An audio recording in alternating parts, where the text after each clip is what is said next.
Welcome to the Blackburn podcast. It's been a long week in the life of a Rovers fan after 2 games and lots of signings, but we are here to pick through the dramas on and off the pitch. But before we do, let's get into the headlines.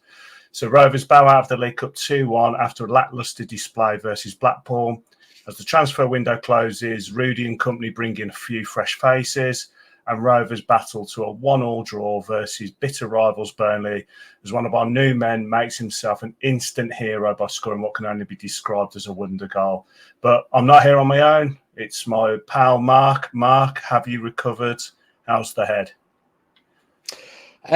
I'm still emotionally drained, I think is probably the correct phrase. I am. It was a little bit of a roller coaster, wasn't it? It was emotionally charged, and I'm ready for a week off of football, I think. Yeah.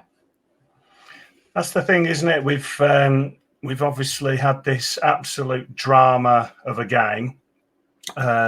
It's nice to have this break, like you say, because energy-wise, it was absolutely sapping. But there was one game before then. I don't think anyone really wants to talk about it, but it's our job to do that.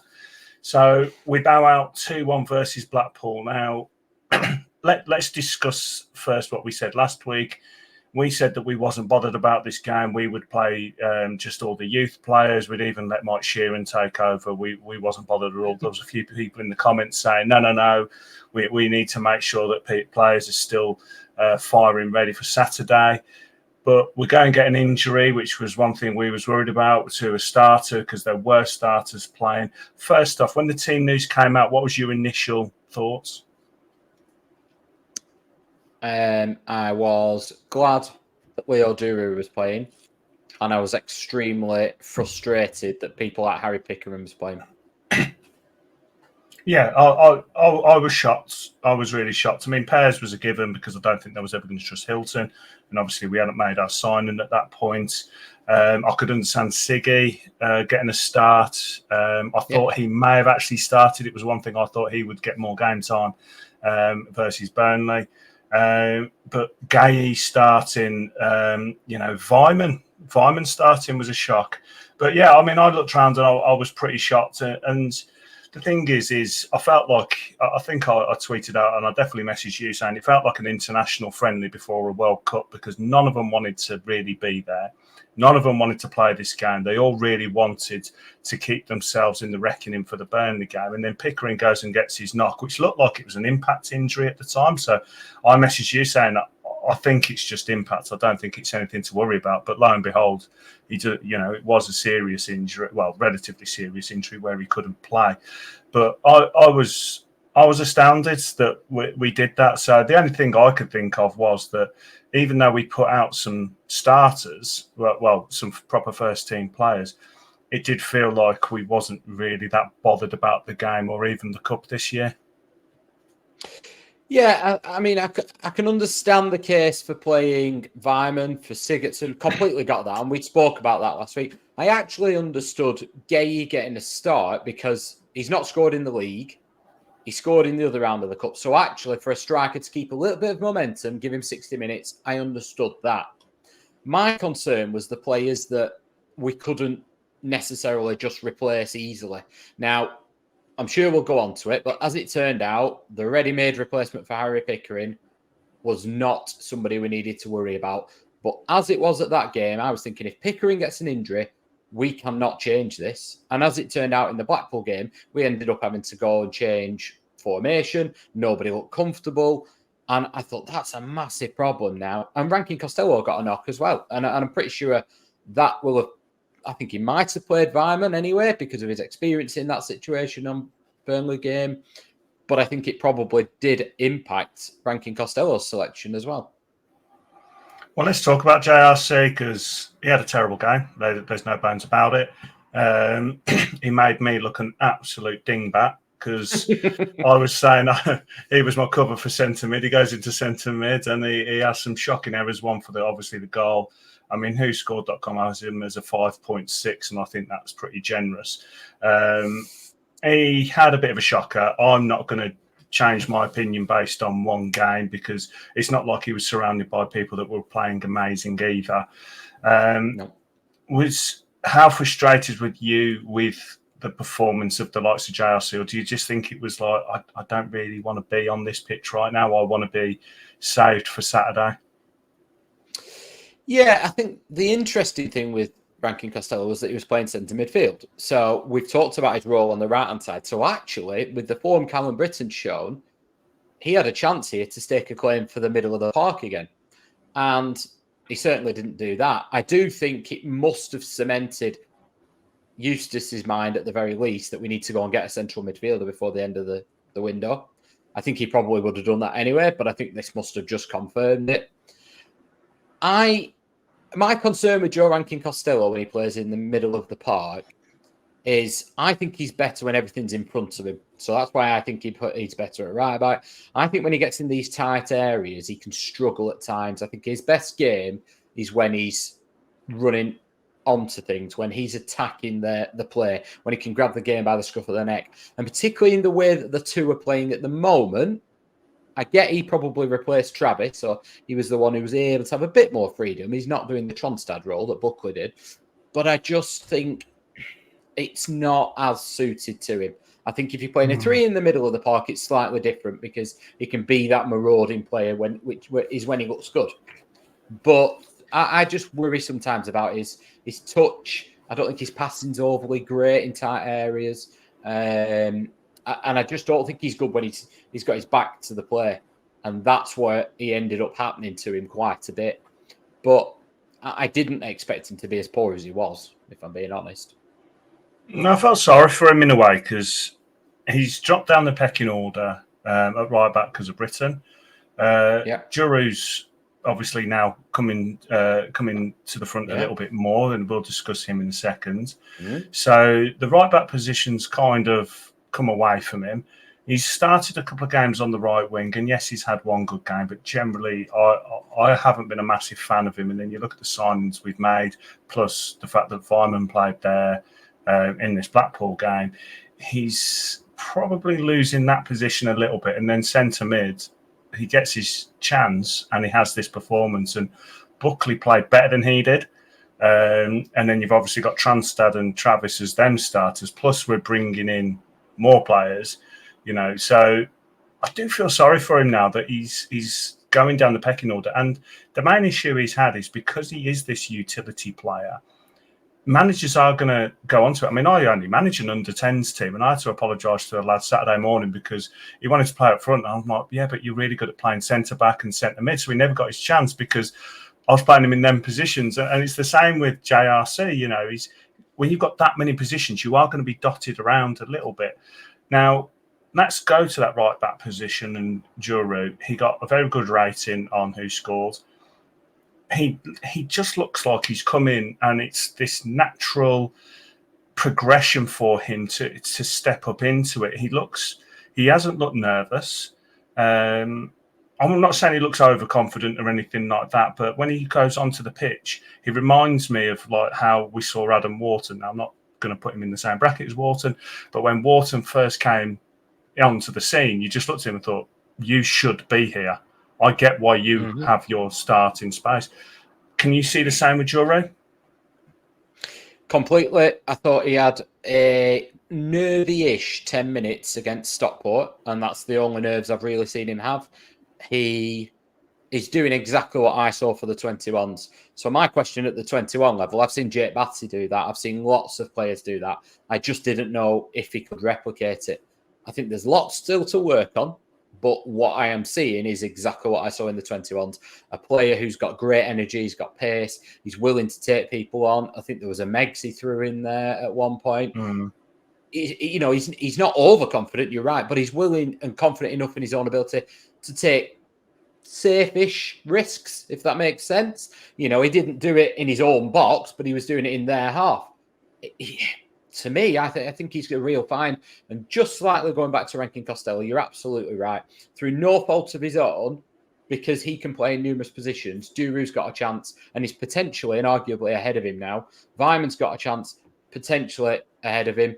And he's going to find himself on the bench because he covers a lot of positions, I think.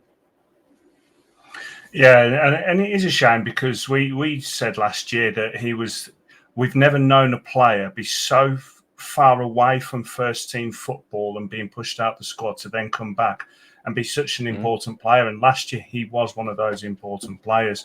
So I think it's a blip. I think he will become a squad player. I think he'll be definitely someone that we see in and around the first team, maybe on the bench now and again.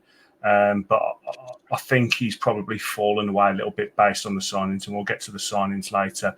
Now, before we leave this game, because there's no point in going on about it when everyone wants to talk about the Saturday game, Jack Vale, he played in the hole behind Gaye. He's off to Motherwell. Do you think that's the last time we've seen him in a Rovers shirt? Yeah. Yeah, I think so too. Was there any other things that we want to talk about this game before we move on?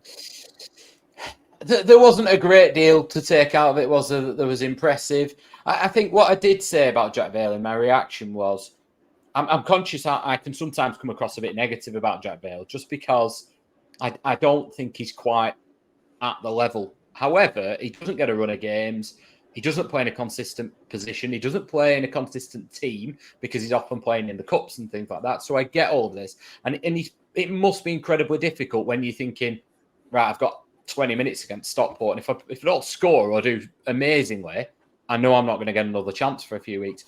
And I thought he actually looked better in the number 10 role, which is, and when he was a bit deeper, it was okay, which is what Motherwell said about him last year. They were really impressed with him and they played him in the number 10 role. So whilst I'm saying yes, because I don't see what he can go and do at Motherwell this year, really, other than that's different from last year to come and impress us. I think he's at an age now where if he was going to do it, he would be doing. I think he should have gone on loan in League One. However, it might just be that Jack Vale's game, because he's not overly physical, he's actually suited to the Scottish Premier League. A bit like Leighton Clarkson, he's up there and he's really impressing in that number 10 role. And some players are just better at a style of football and a standard of football that's not as physical, I would say. So, maybe that's where Jack Vale needs to go, and maybe that's his niche. Absolutely fine. But yeah, there wasn't a great deal to take away from that game that was positive.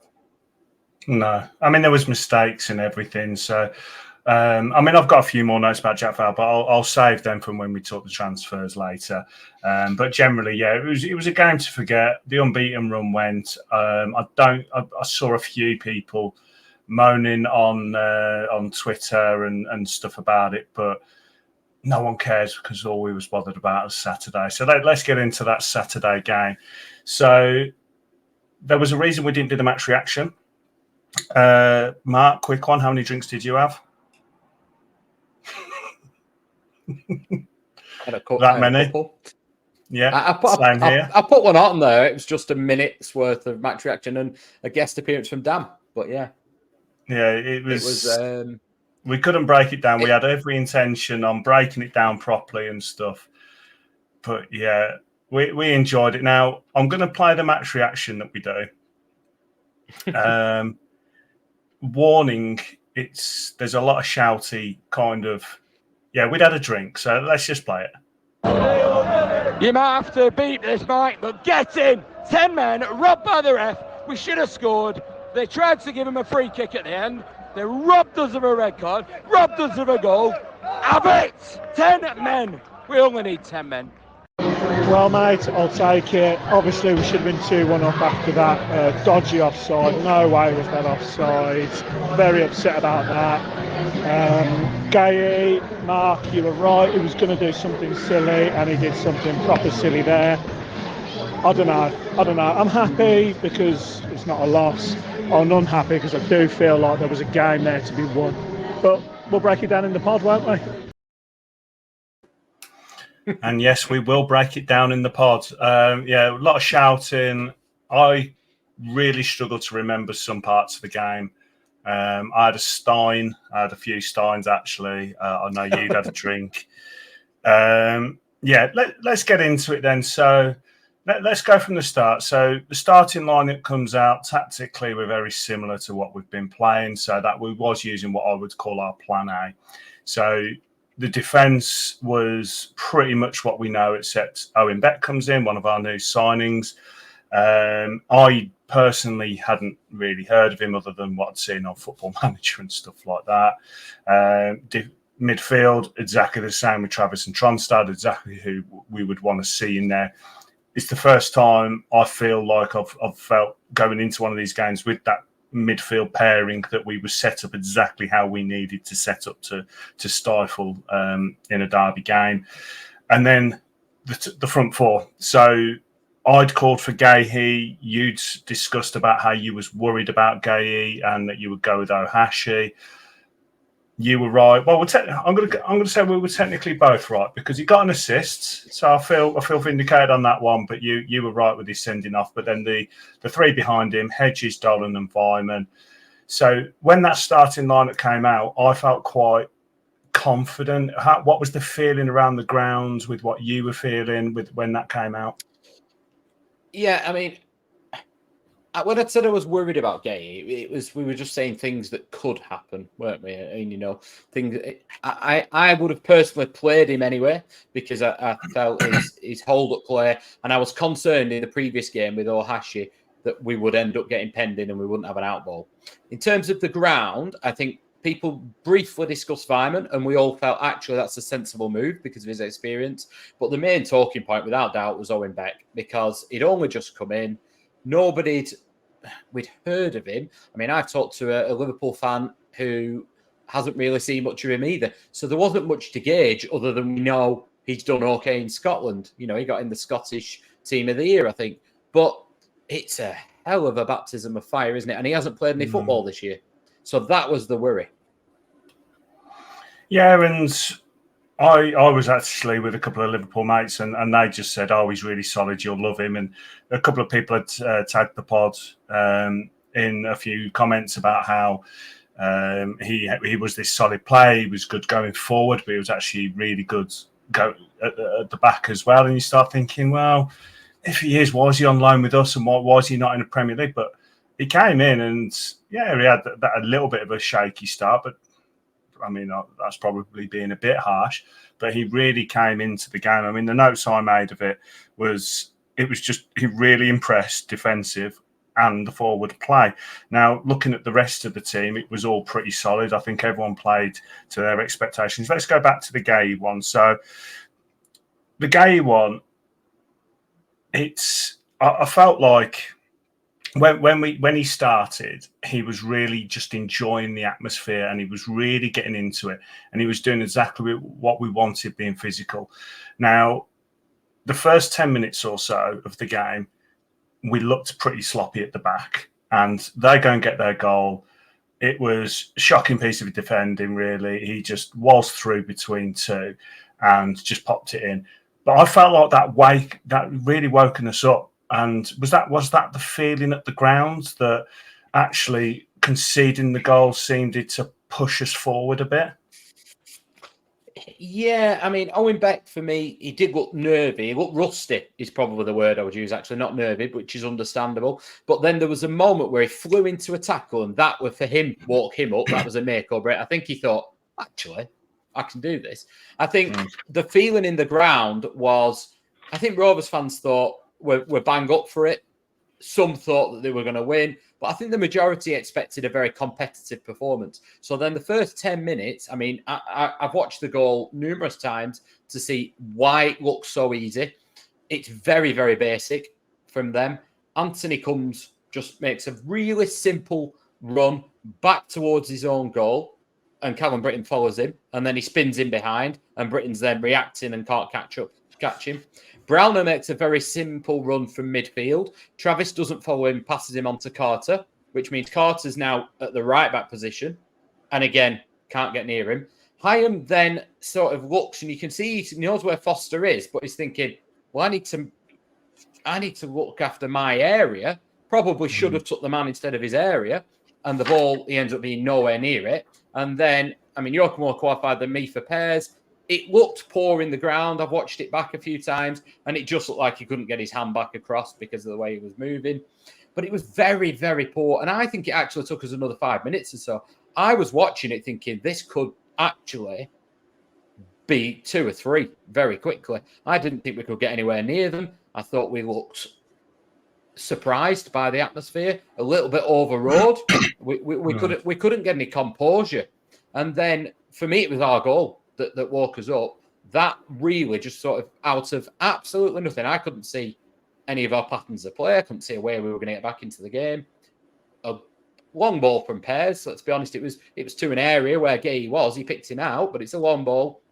A great flick from Gaye. That is guided into Weimann's path. That's not just a flick on. No, he meant that.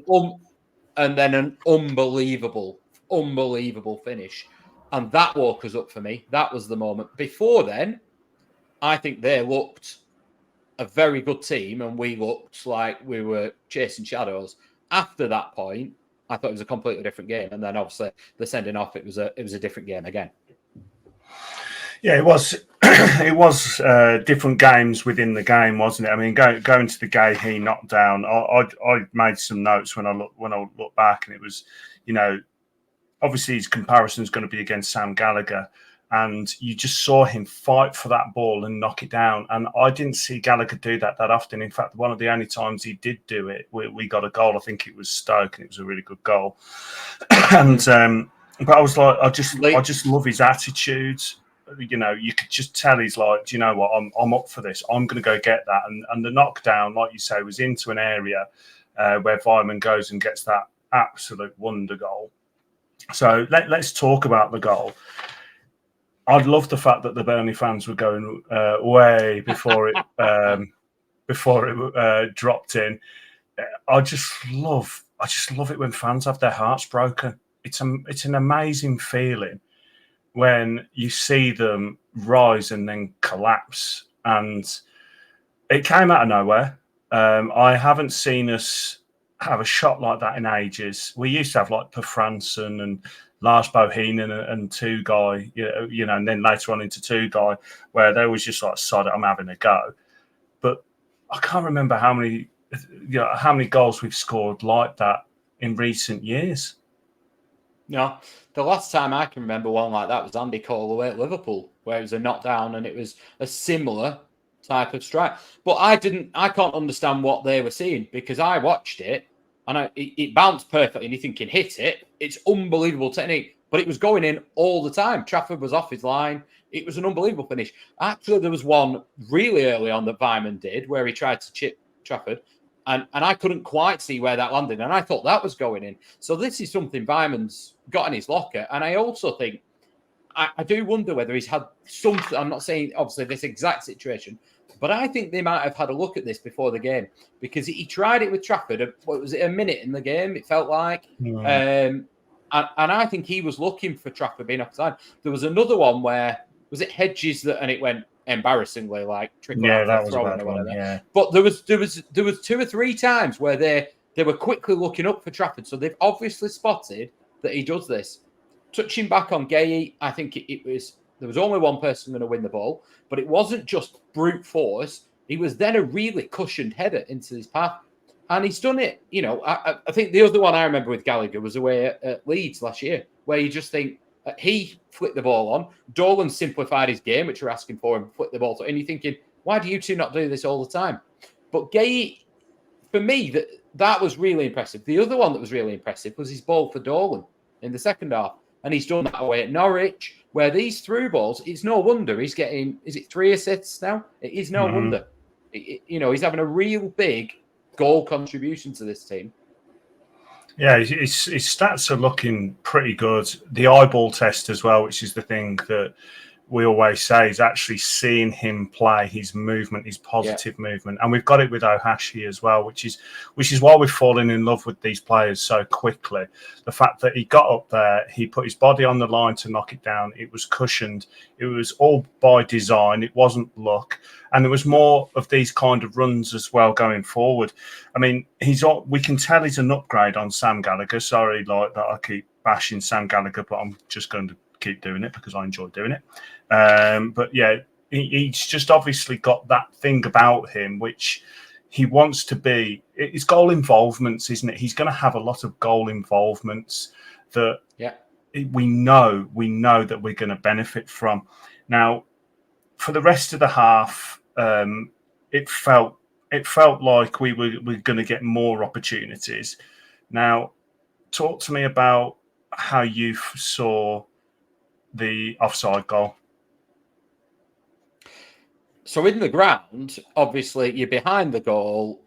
I saw Dolan go through and I saw the flag go up. So when the ball went in the net, I wasn't celebrating. It was one of them where a couple of people did, but it was more of a, no, the flag's up. You just presumed it was offside, but very, very quickly, it was filtering through that neither of them were offside. The one for me was actually, I thought it was a foul on Hedges. So I thought he'd given it for that. And I was getting like, he can't have given it for the offside because Dolan clearly wasn't. And it was a foul on Hedges. That's what I was more annoyed about because I thought he's given that against Hedges and he was giving them everything at that point. So I just presumed that's what he'd done. But then it quickly came through. No, the commentators have said it's for offside and it wasn't offside. And actually, when you watch it back, it's weird because the linesman puts his flag up when Hedges goes down, but it's clearly a foul on Hedges. So I don't understand how they've come to any conclusion. I can't make a case for the defence at all. If they give it against Hedges, I felt like the offside, flag went up wrong. a bit later than that, though, because That's what I felt like think it went up just before Dolan was taking his shot. Because my argument was that it's like he'd waited, so it was definitely off. He definitely called it for the offside, but Trafford really tried. So it was a genuine goal. It wasn't like Trafford just stopped. He's like, "Oh well, I know you're offside." I felt like the flag come up a little bit later than that, but it was clear as day that he'd given it for offside at that point, and it was crazy. I mean, like, going back to the ref, Tony Harrington, I felt like he'd lost control of the game quite early. When I say lost control of the game, he hadn't lost control of the game. He was trying too hard to have control of a game that wasn't even getting that feisty. It's like he was given the prerequisite of, right, you've got to calm this game down. It's an awful game. So there was 5 yellow cards before Gaye's second yellow. It wasn't that kind of game. And then there was other 50-50s going their way. And then when this came about, and I saw the ball go across, my initial thing was, he's seen a foul. And I thought, because of the way the game had gone, he'd said that Hedges had fouled their player. So I was like, well, that's not a foul. And then I realised he'd given it for offside. And I'm looking like, it's so obviously not offside.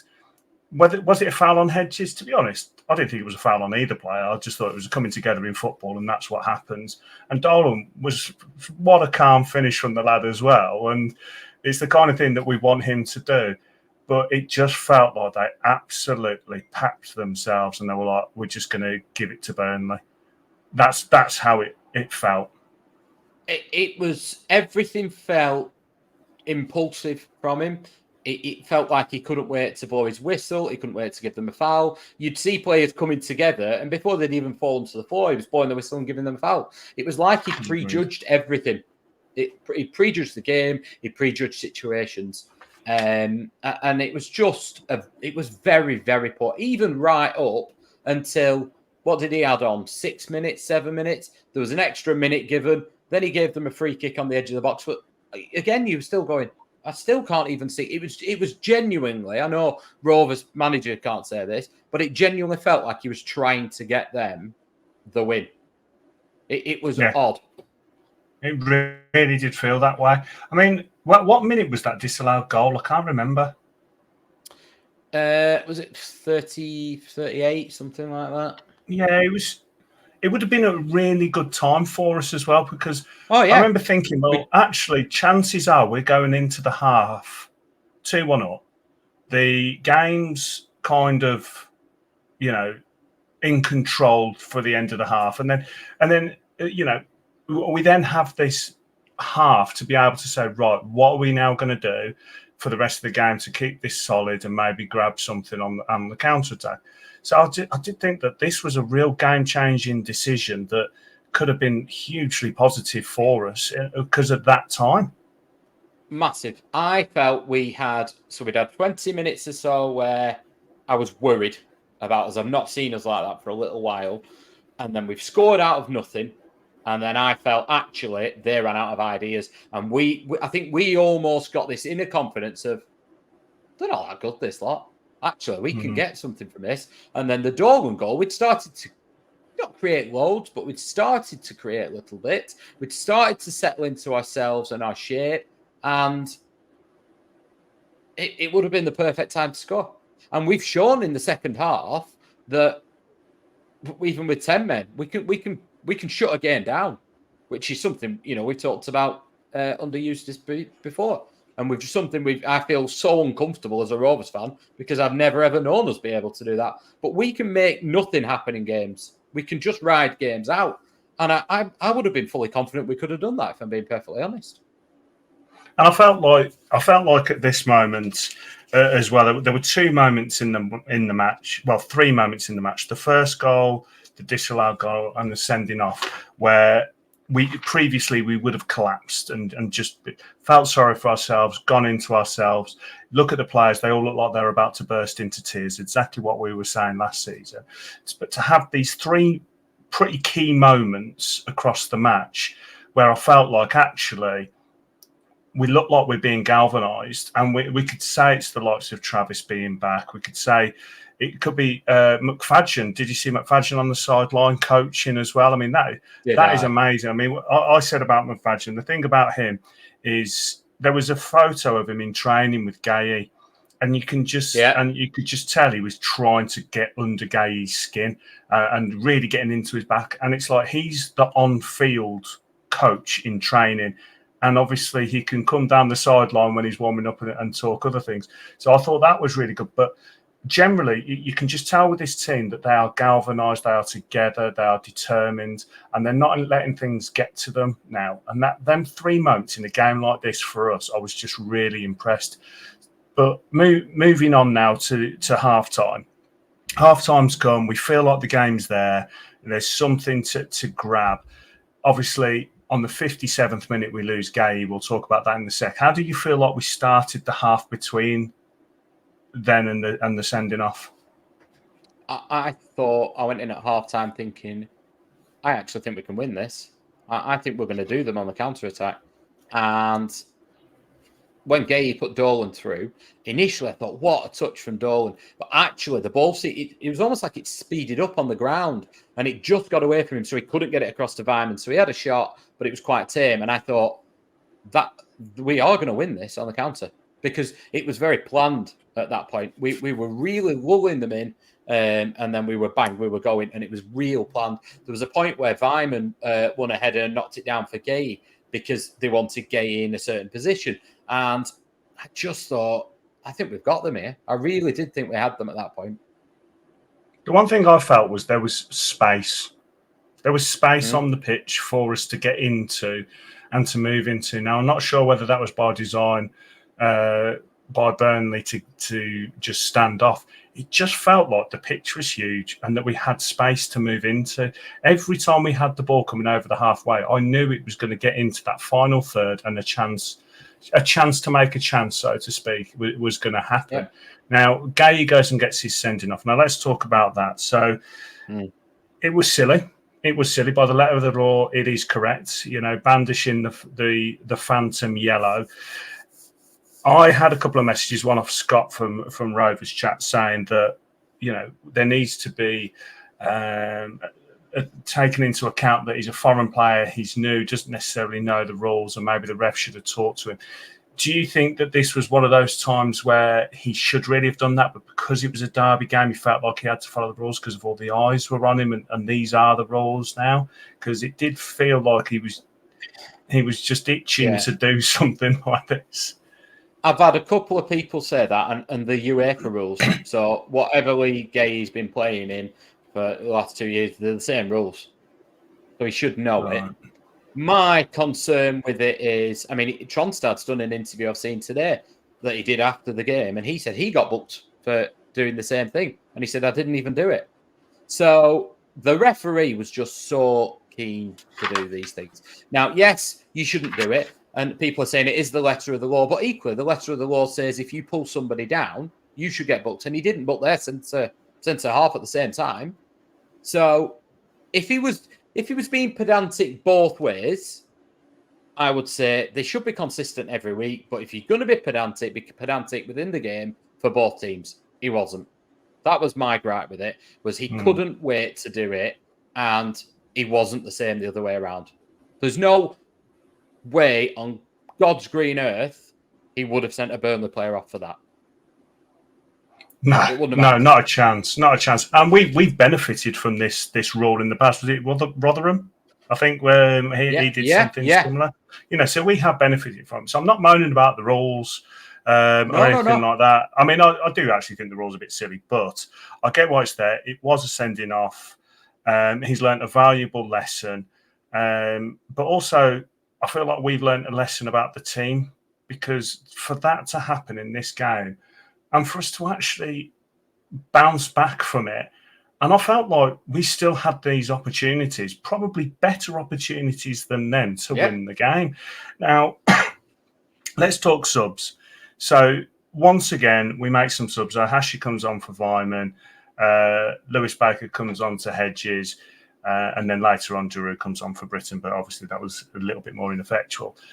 Do you feel like the subs really helped again? Because I felt like they came at a really good time. He let the play go a little bit before Hashi came on. Then Hashi came on. He was really energetic. He was pushing people down, pressing people.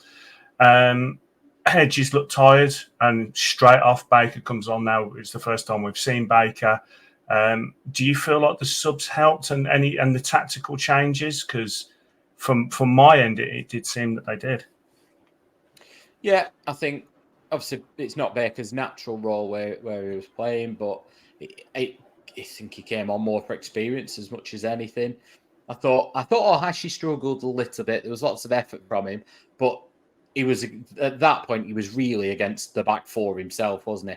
So he was there to just harass and cause a bit of be annoying, basically. I think he did it. He did it though. He did it. To be fair to him.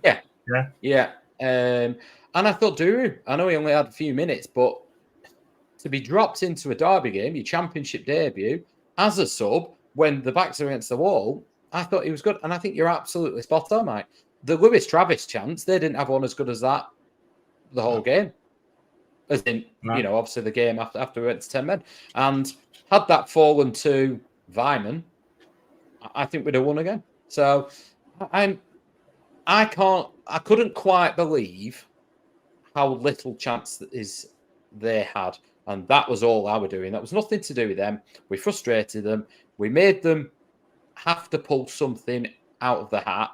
They couldn't just pass it around, and they weren't about to get a half chance. And they've said, going down to 10 men helped Rovers. I don't think it helped us. What it did do was go, well, all right, we will have to commit a little less to the counter-attack, but that's fine. And we sat in shape, and we said, go on then. And they couldn't break us down, which is... And is that because of Travis, Carter and Hyam? Because they were absolute monsters near the end. They were, particularly Carter. Carter was so determined.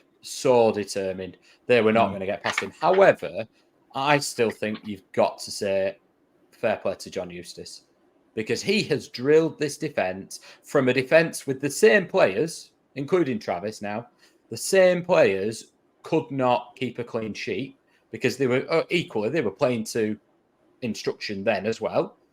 But the discipline, the concentration, the determination and the resilience that this team have now got is something I can't actually remember ever having from Rovers. The fact we can shut games down is something I've just never known.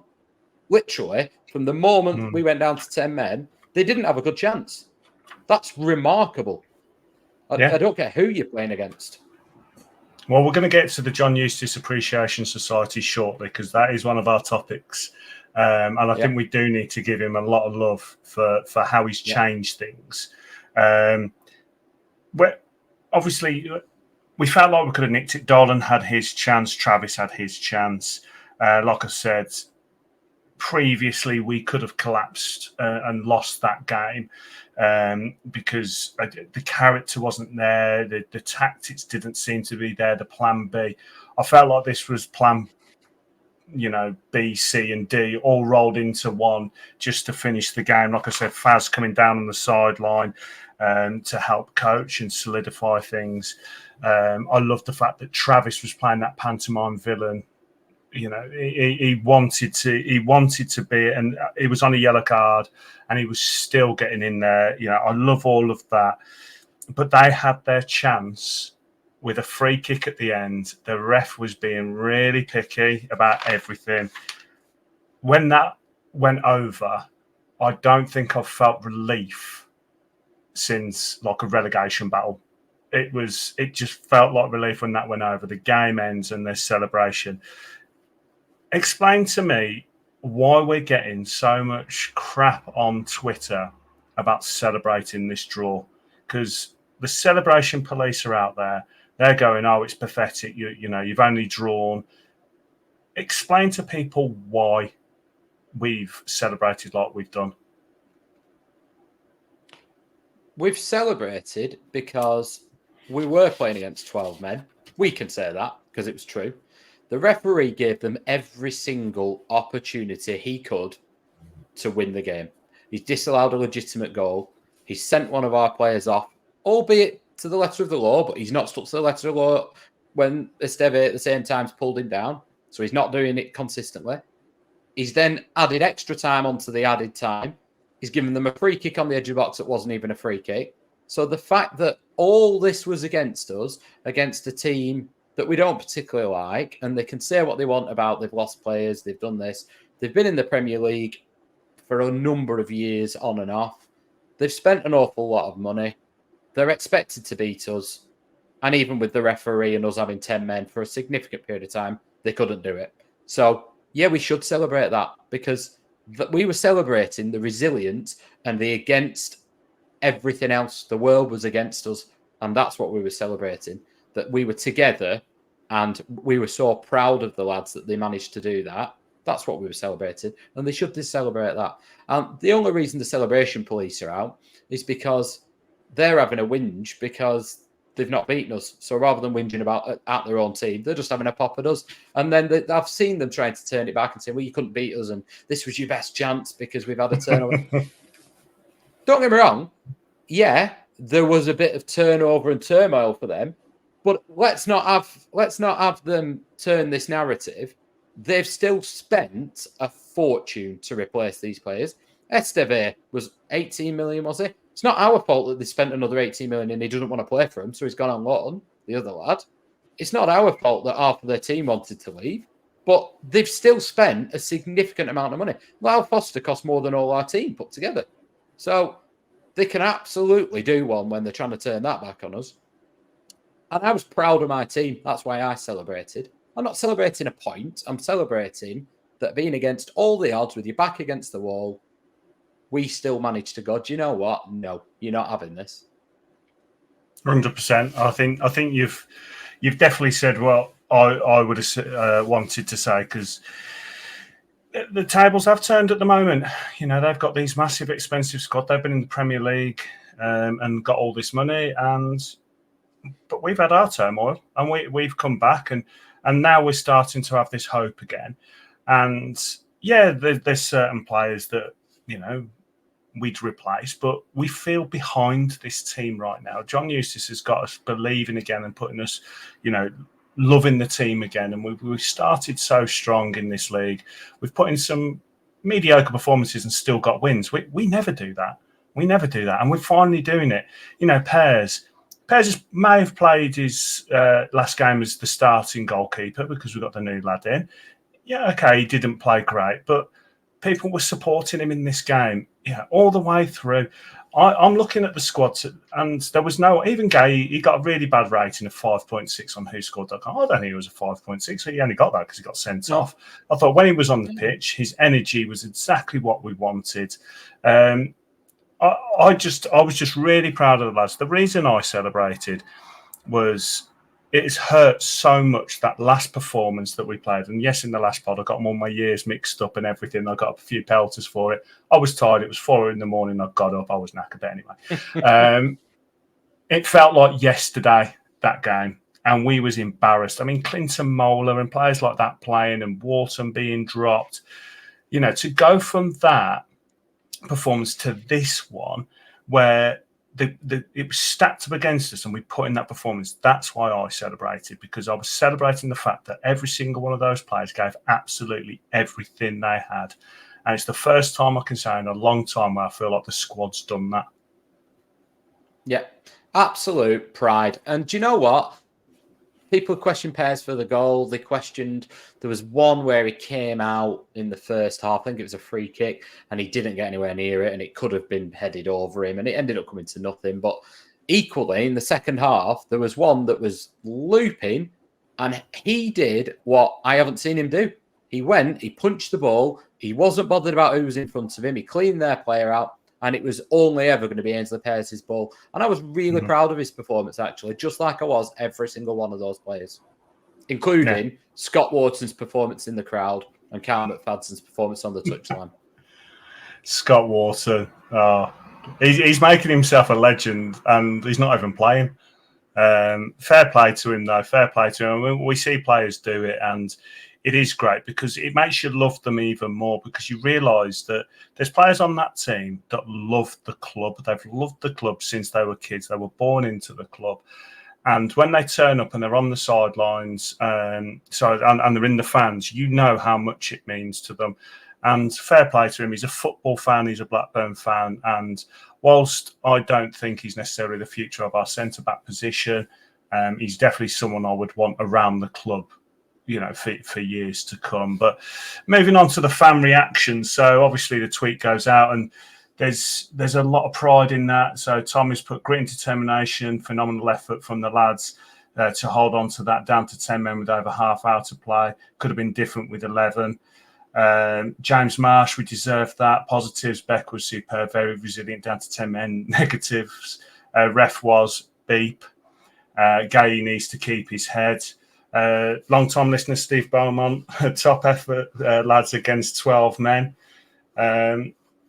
It's all, I think we're all on the same page with it. We all knew that Gaye was a bit silly, but generally it was 10 versus 12 and we gave absolutely everything. And that's all we can really ask from them. But we obviously put out the 3-word review. Have you got some that we can pick out? Yes, I've got one I really want to read, but I can't. But it says refs. There was 12-man Burnley, goal of the season. Never say die, never gave up. We've got loads here. We're saying the refs robbed us. Excellent away support, team show character. And there's 2. There's Owen Beck and Art et Labore. And that was the same one as the other week. And that is what John Eustace has given us. I know we'll go on to him, but that's what that team now represents. When we say they represent us, they represent the badge. And Blackburn is all about the best teams I've watched at Rovers have had a bit of both.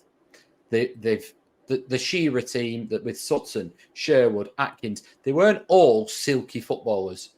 But when they needed to dig in, they'd dig in. When they needed a bit of quality, they'd do that. And this performance had both of those in spades.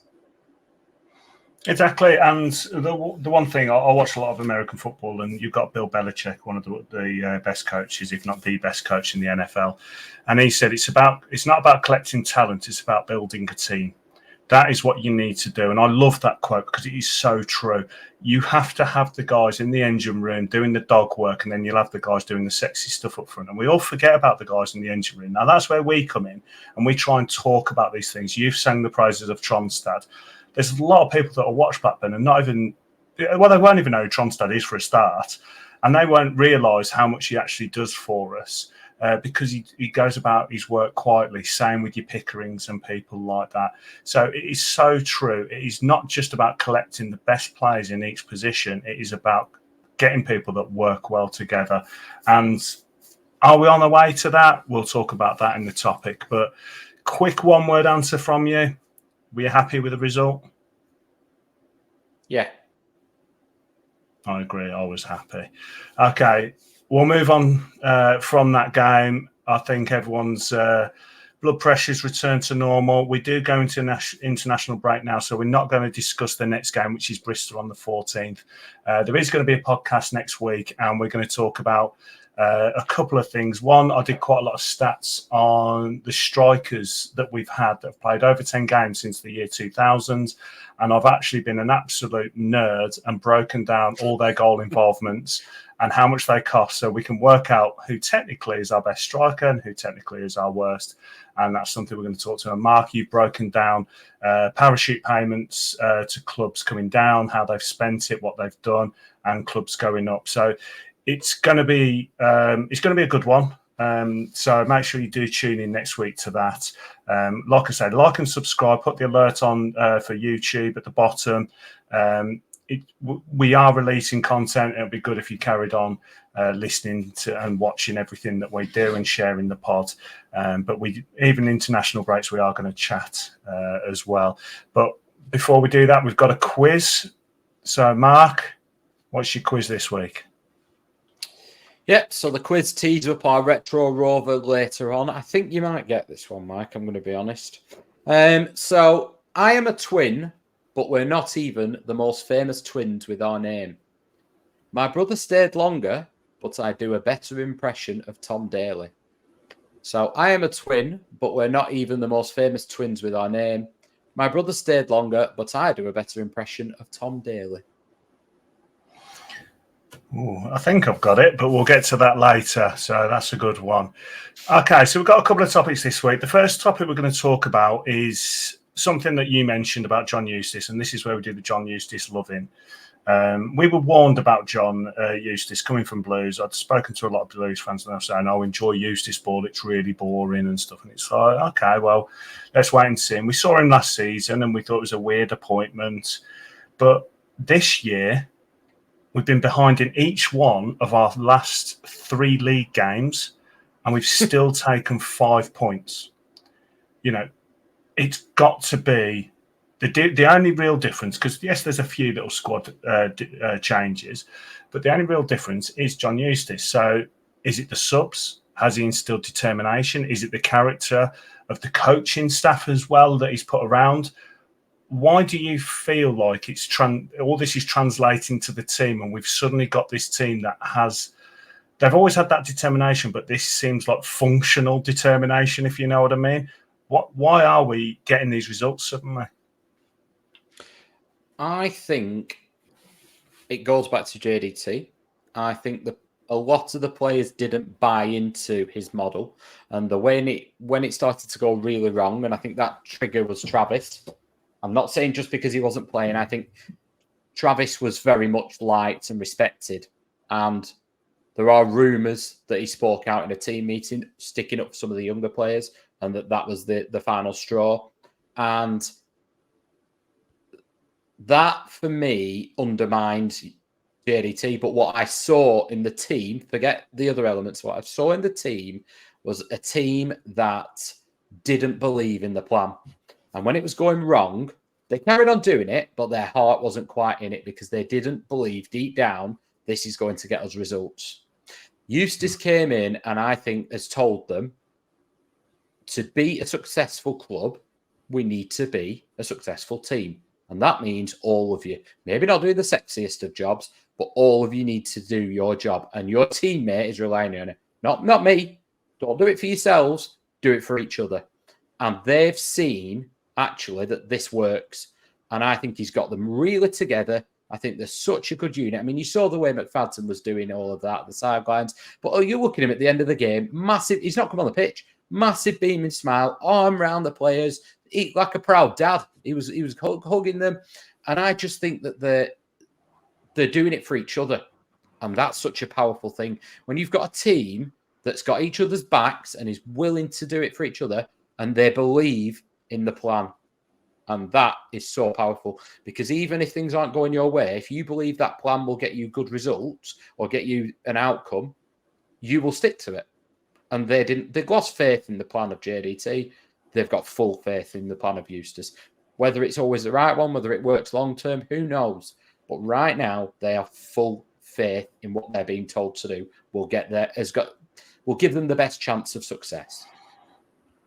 And I openly admit, I said last season, at the start of last season, I'd signed JDT and Greg Broughton up to a lifetime contract. I loved them both. I thought they were doing great work in bad situations, and those situations, while still there, they have been eased a little bit. But one thing you don't see is the man management. You don't see the behind the doors stuff. And when I was looking at JDT on the sideline, there was times he looked fed up. There was times where you could tell he was looking at the bench. He wasn't quite happy with who he had, and he made some very strange decisions. And it felt very petulant at times near the end. But we knew that there was something not going on right with JDT.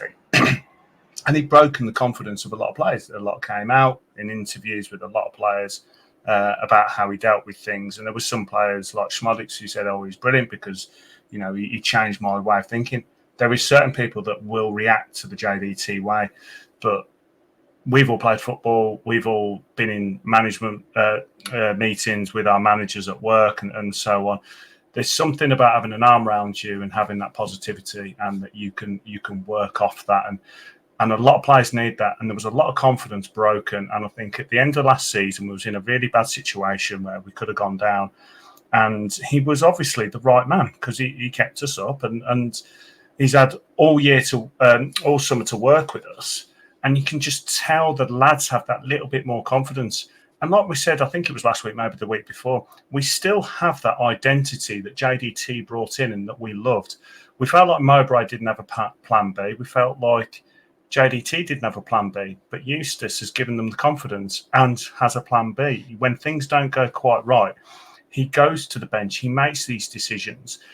I just feel like he knows exactly what each player needs, not to necessarily really improve them, but just to get the most out of them at that point. It's going to be really interesting to see how he does develop players, because he hasn't been here long enough to really see that.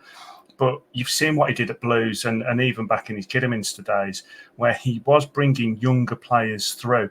Now he's starting to get players in that Rudy Gested's obviously gone and got. It's really going to be interesting now. He's getting the kind of players that I assume he wants, and how they bed in. But you can just tell off the bat, players are playing with a smile on their face. And I love that. It's ultimately, yes, it's a business, but it's a game, it's a sport. They should be enjoying themselves as well. And if you enjoy whatever you do, you try harder.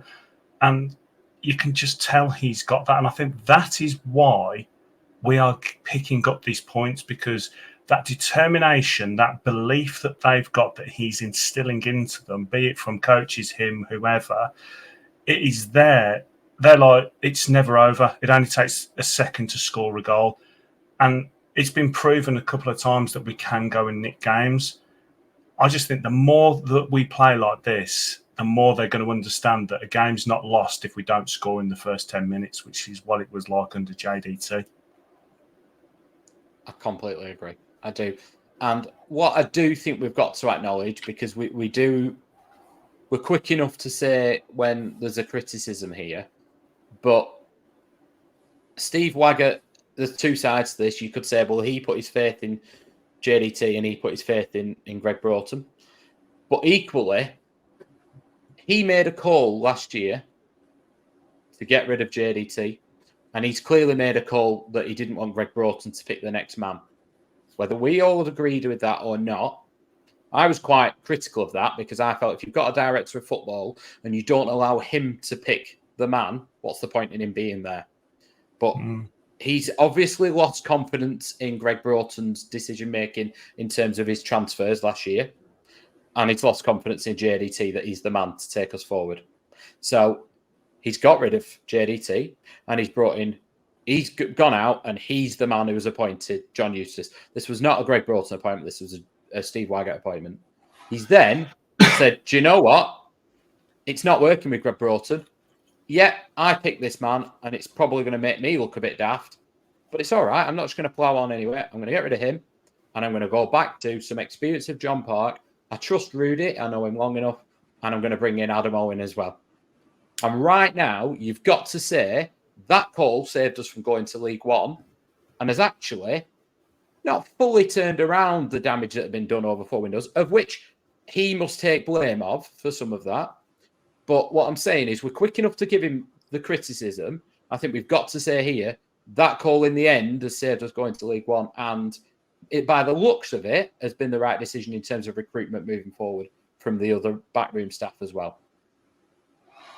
Well, I'm not ready to give him praise just yet. I completely appreciate where you're coming from, and I do think credit where credit's due. I think people are now behind Eustace, so that shows that he kept us up. Whether another appointment would have kept us up or not, we don't know. But ultimately, he came in to do a job. He did the job, and we're happy with how things are going now. So ultimately, I agree with you. It was the correct decision.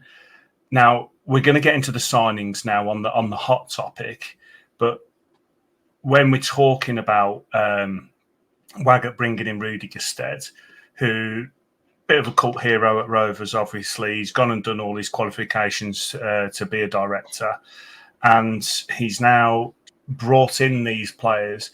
We're actually really excited about them, and the players that we've signed and that are playing, we're impressed with. So I completely understand what you're saying, that, you know, that the credit where credit's due, the two decisions he's made seemingly are correct. But let's get into these signings now. So like I said, it's the hot topic. We put a poll out saying, are we stronger going out of the window than we were going into the window? So that's including all these signings, players going out, players coming in. 99% of people said that we were stronger. I was shocked, because even the most positive of fans wouldn't have done 99%. So I was shocked that it was 99%. There was 10 players in total come in. There were I think there was 2 flurries, wasn't there? There was nothing in between. It was like literally, right, the fax machine's working at the start, let's quickly use it before it breaks. Then it probably broke down, and then we had to do it again. But let's go through the arrivals. So we have Matar Gaye, Balash Tote in goal, Todd Cantwell, Jack Barrett, that's actually one of the under-21s now, Weimann, Danny Bath, Jake Garrett's gone out on loan, so no, that's not it. Yukio Hashi, Owen Beck, Lewis Baker, and Mario Cozier Dubry. Are you happy with those signings to start with? Yeah, I mean, we've not seen. How do you pronounce the keeper again, Mike? Because you've done a bit of research on this. I went onto a Hungarian website.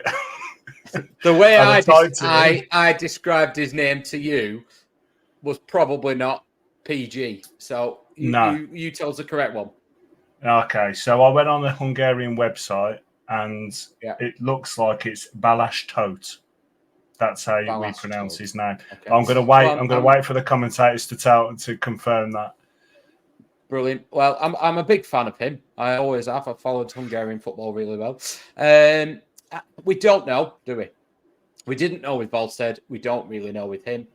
I think Todd Cantwell is a player who potentially, and in terms of raw ability now, whether he does it or not is a different. Raw ability, we've not had a number 10 like that probably since Dak. Smodics was a very different style of footballer. He was about goal involvement and goals. Cantwell is more about his cuteness on the ball, I would imagine. That number 10 role will become more of a trying to pick those passes. Andres Weimann was the one that really impressed me. On a free, he's been a club captain, sensible decision, not just because of the worldie. I've been impressed with that. It's a sensible decision. Danny Bath, I've been quite impressed with. Yukio Hashi, nobody knew, but looks a really good signing. So Ohashi and Gaye are upgrades on Gallagher and Telalovic. Toth, you've got to imagine, is an upgrade on Volstead, but we don't know yet. Cantwell, I can't turn around and say he's an upgrade on Sammy Smodics because of what he did, and I think they're very different, but I think we just part them two for a minute. I think Weimann is an upgrade on Mark Andy, who's gone out. Danny Bath and who's the other? Well, McFadson's come back in, hasn't he? That's why I was for Connor O'Riordan just for now. We've got Lewis Baker and Lewis Travis have come back into the midfield. Out have gone Jake Garrett, and out have gone... Who's the other midfielder who's gone, Mike? Help me out. Well, let's go through the outs. So you've got Smodics, Gallagher, Volstead, Telalovic. Garrett's gone out on loan. O'Riordan's gone out on loan. Fleck's obviously been released. Not renewed. Mark Andy and Vale have gone out on loan. And then Cozier Dubry from Brighton. Is he going to be better than Moran? the reports are saying yes, but we just don't know. We don't know that yet. I think my one concern, I like the signings, and I think we were lacking experience. My one concern is actually, I know Duru's had a chance, but we're now potentially going the other way here, that we're not giving, our youngsters have gone out on loan. I don't disagree with the decision, so I'll make that clear. I do think Dylan Markande's had enough of a chance. I think Jake Garrett needed a season of football. I think that's the right decision. I think Conor O'Riordan, there's no point in him sitting on the bench. Carl McFadden should sit on the bench. Conor O'Riordan should go play football. Completely get those decisions. That's fine. I just want to make sure that they are, if they're good enough, are incorporated later on. But I think, yes, we are stronger. And I think part of it is because I saw Smodics as 15, 20 goals this year, not 30 goals. And we're now getting goals from more people. And I would imagine that if you lump in Gallagher, Smodics, and Telalovic, I think you will get more goals from Gaye, Weimann, and whichever of the other players, forward players you want to put in, whether that's Campbell, whether that's Kozia Dubry, whether that's Weimann. So I think goals-wise, and Ohashi, sorry, of course. So I think we will get the goals that replace Smodics and the others, partly because the others didn't score enough. So I think we are stronger. What were your thoughts?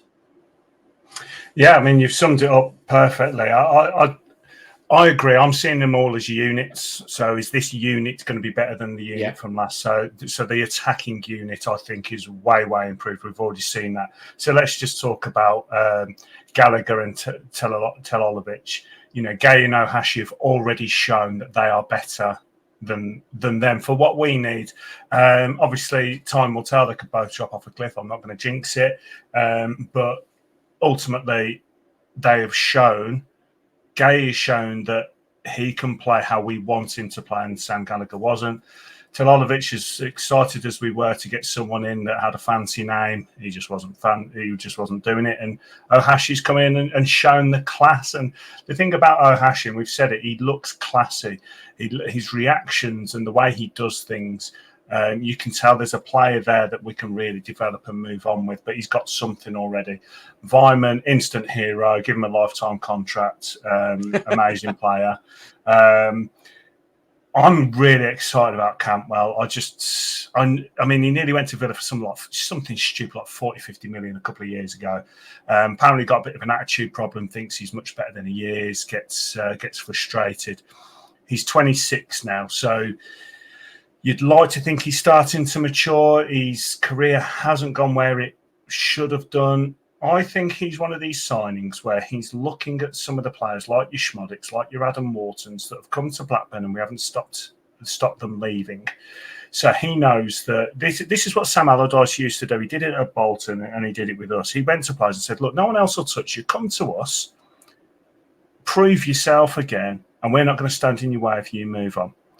We win, you win, everyone wins, we're all happy. I feel like that's this kind of signing. Say with David Bentley, he reminds me of that kind of player where people are talking about attitude. They're talking about the playboy lifestyle and he's a bit of a fancy Dan and stuff. Sometimes you need that. It's exactly what we were just saying previously. You've got a lot of players that are individuals that don't work well together. Here's a player that can unlock a game. I'm so excited about him. I really think that he could be someone that if he sorts himself out, and I believe he will, because if he's gone to Rangers and failed in the Scottish leagues, I think he's going to have a chip on his shoulder where he's going to want to come and prove himself again. So I'm excited about that.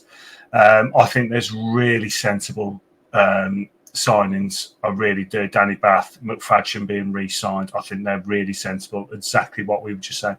Lewis Baker. I said on Twitter, I sign him in every single Football Manager I've done for the last 4 years, and we've got promoted every time I've signed him. So I think he's an unreal player just based on that.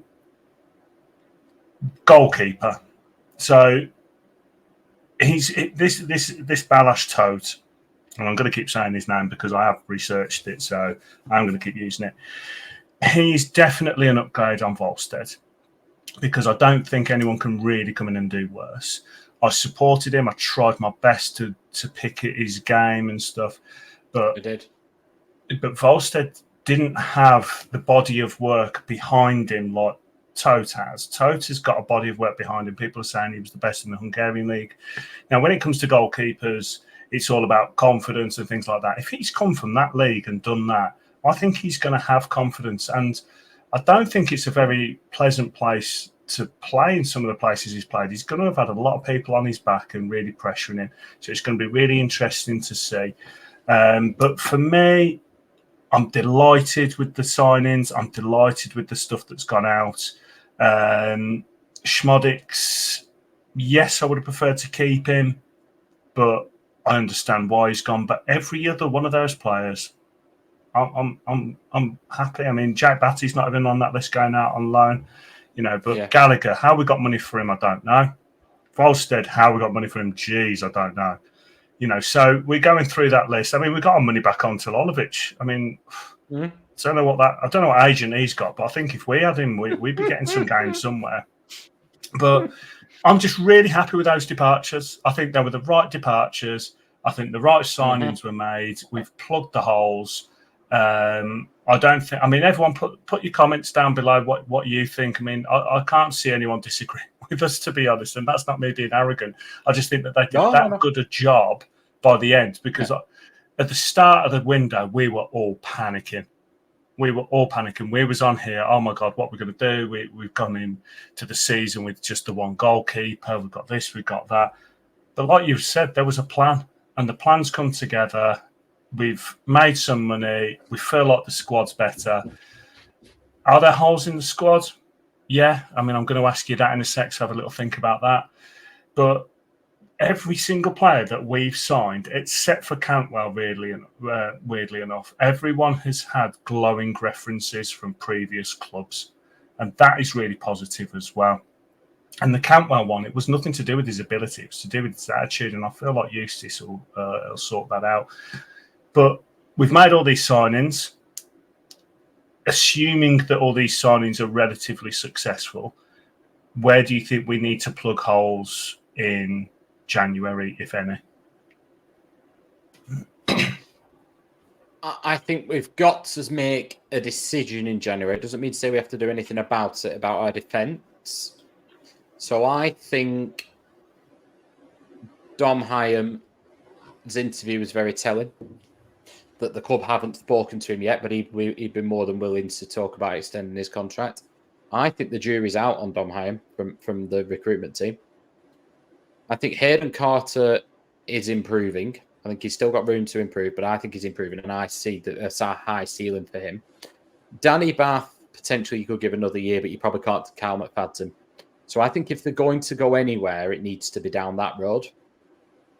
I equally don't think Ainsley Pears will be happy as a number 2. So if Ballas Toth comes in and he's clearly a number 1, I think Ainsley Pears will probably want to leave in January.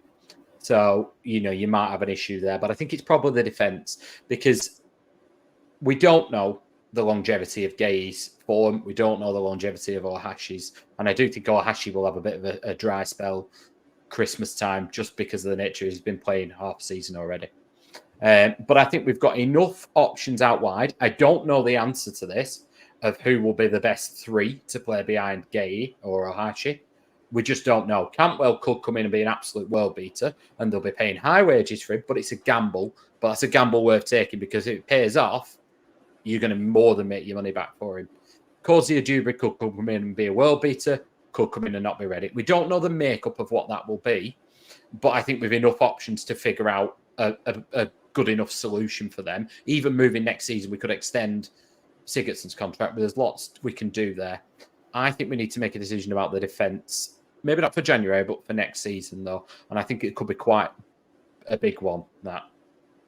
No, I completely agree. And it was interesting you bring it up, Hyam, because we talked about in the last couple of weeks. And I said that there's something about him playing the ball round at the back that makes me uneasy. I mean, I'm not going to blame him for any errors other than the one game at Bristol, but he doesn't look comfortable at the back all the time with how we play.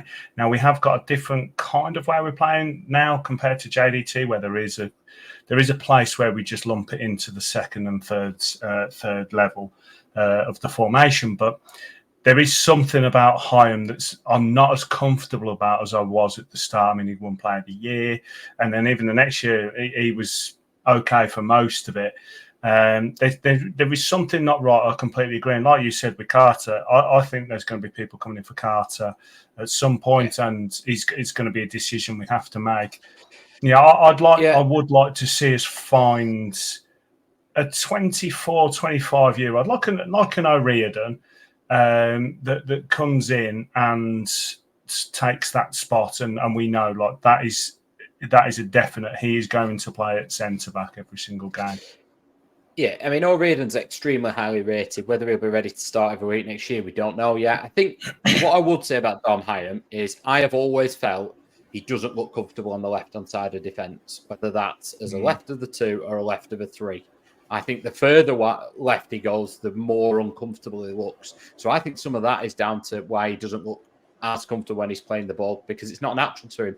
And we do miss Scott Wharton for that. We miss a left footer. There is a natural imbalance there. And as much as we love Scott Wharton, he's had another big injury.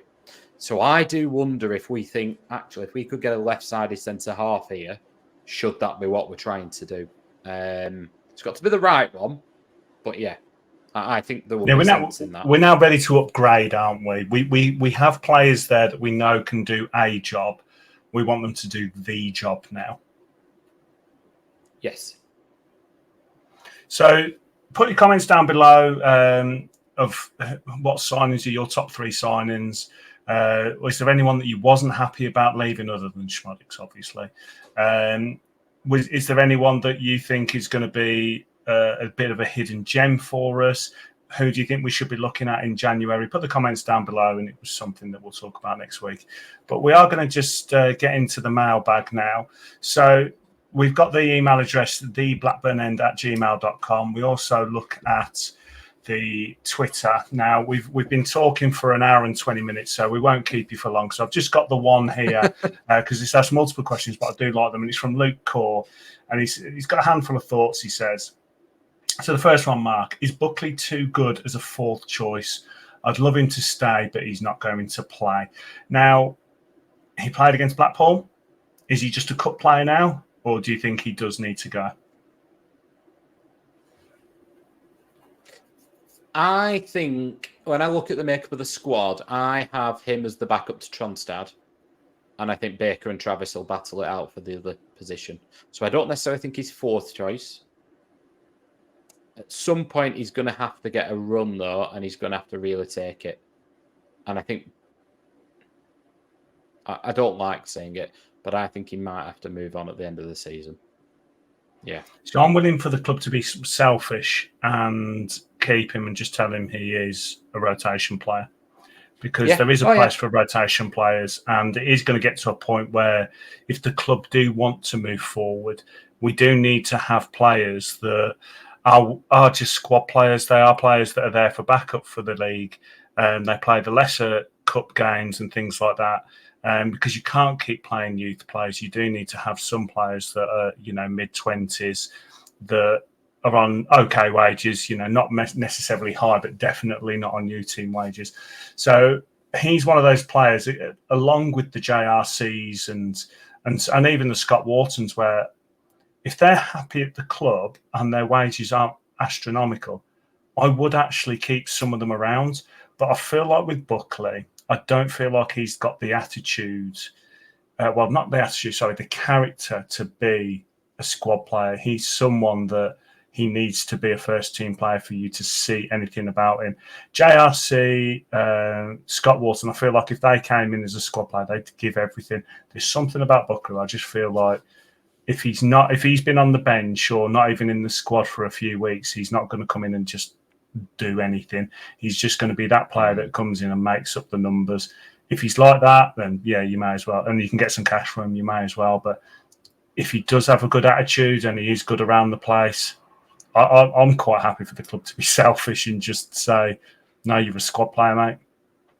Yeah, I think I get what you mean. I think he needs to feel loved and needs to feel like you really have faith in him, which is what Mowbray did. And unfortunately, he's not playing well enough for us to make him feel like that right now. So I get what you're saying, yeah. Yeah, and he had a great game against Stockport, but with all due respect, that's against Stockport. So it's not someone.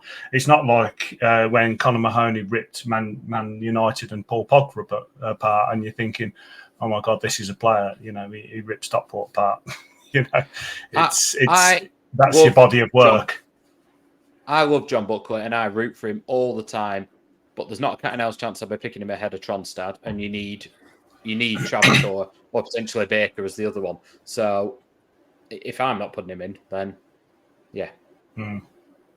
The other one he mentions is Dolan. Is it too late for Dolan's contract? He obviously wants too much and he doesn't score enough. Now, obviously, with that one you said last week, because I asked you, that they wanted to get the window out of the way and then they were starting to maybe nail down some contracts. Do you think we're going to see any movement relatively soon? I think they will speak to him, but I don't think there's as big a rush with Dolan because we'll get money for him if he goes. He won't go on a free. So I think the club will feel quite comfortable-ish that they'll go, there's our limit, see in a bit. You know, it's fine, take it or leave it. I don't think there'll be a major panic. It's not like we're going to lose him on a free. So, yeah. No, my worry now with Dolan is the players we've brought in. So the players we brought in, plus you've still got Siggy there. There is potential he's going to lose game time. You know, so let's assume that Cantwell's not coming to be a squad player. He's coming to take that number 10 role. So straight off, Dolan's not going to be playing there. Then you've got Hedges, you've got Sigurdsson, you've got Weimann, you've got the Brighton lad. What's he called? Sorry, Koji Dubry. You know, then obviously you've still got Ohashi. That can potentially play in that number 10. I mean, Gaye can play in that number 10, to be fair. So he's now got a lot of competition for that position. So my gut at the moment is he'll have a decision to make. I don't think Rovers are going to budge on their offer. I think the offer's there and it's going to be a take it or leave it. And he could find himself having to find a new club. He will find one. And he will make money. It just depends what he wants to do with his career. Yeah, he will find one. I mean, there was rumours Luton were interested in him last year. I actually thought coming late into the window when they've sold Ogbene, I thought they might come in for him. But to be fair to Dolan, he scored at weekend. The referee didn't agree, but he did. So he's got 2 in 4 in the league so far. So numbers-wise, he's doing what we've asked of him. But I agree with you. I think he's gonna have a big battle just to get in the starting 11. Yeah, it's a shame because you told your story last week. He's a great lad. He's got loads of talent. He's someone you want around. And there's something there where the club feel like they're willing to let him go. And we've got and this is potentially 2 directors of football that have had this opinion of him. You know, Broughton offered his contract and then Rudy's come in. I think we're going to find if he's going to sign a contract, it's going to be done in the next few weeks. If he doesn't, I think he's gone, and I think he could be going to Scottish Prem, or somewhere like that. But I think he'll find some Premier League club or low end Premier League club where he'll go and be a squad player like Mahoney did. But I just think it'd be a waste if he did that. I think he's got too much talent. So. There's one last question, just to leave the topic of playing the Dingles. So Chris Weir says, following Weimann's thunderbolt of a goal, what are your 3 best goals versus the Dingles? This is a tough one because I said last week I love that Dolan one. That David Dunn one because it just broke their hearts. But actual quality-wise, I can't remember any that close to the quality of Weimann's. It's only ones that meant something, really. Yeah. Oh, yeah. It's more meaning, isn't it? I know what you mean. The Dunn one. I mean, Craig Short scoring was amusing. I'll tell you what we'll do. We'll open this to the comment section. We'll open this up to the comment section. What is your favourite one other than Weimann's? What is your favourite one? So was it DeSanto when he scored? It was that a decent Chimbonda's. It was a header, weren't it, on the line almost. I think it was the only goal. Chimbonda's was a decent finish. Yeah. I don't know. That's a tough one. That was a curveball I put in there. I should have thought about this more often. Pedersen's in the FA Cup was decent, actually. There's a few. Yeah. There's a few out there. But, yeah, I think if people give us their top three, otherwise we might just have done offside. But, yeah, their top three. Exactly. Let's hear your top three. So that's the mailbag. Like I said, look out. There was lots of questions. A lot of them we have spoken about. So thanks for putting in the questions. Some of it you actually made us think as well about things that we wanted to talk about during the actual main body of the podcast. But yeah, that's the mailbag. Mark, do you want to finish off with the quiz? Yeah. So I am a twin, but we're not even the most famous twins with our name. My brother stayed longer, but I do a better impression of Tom Daley. So, I am a twin. We're talking about the Olsen twins, obviously. Mm-hmm. Not even the most famous twins with our names, because we all know Mary Kate and Ashley. My brother stayed longer, so Marcus was here afterwards, but I do a better impression of Tom Daley, because obviously at Turf Moor, when he was clearly fouled, there may have been a little bit of simulation involved. It was the wonderful Martin Olsen. Memories of Martin Olsen, Mike? I just remember when because did they sign together, or was there they didn't sign together, did they?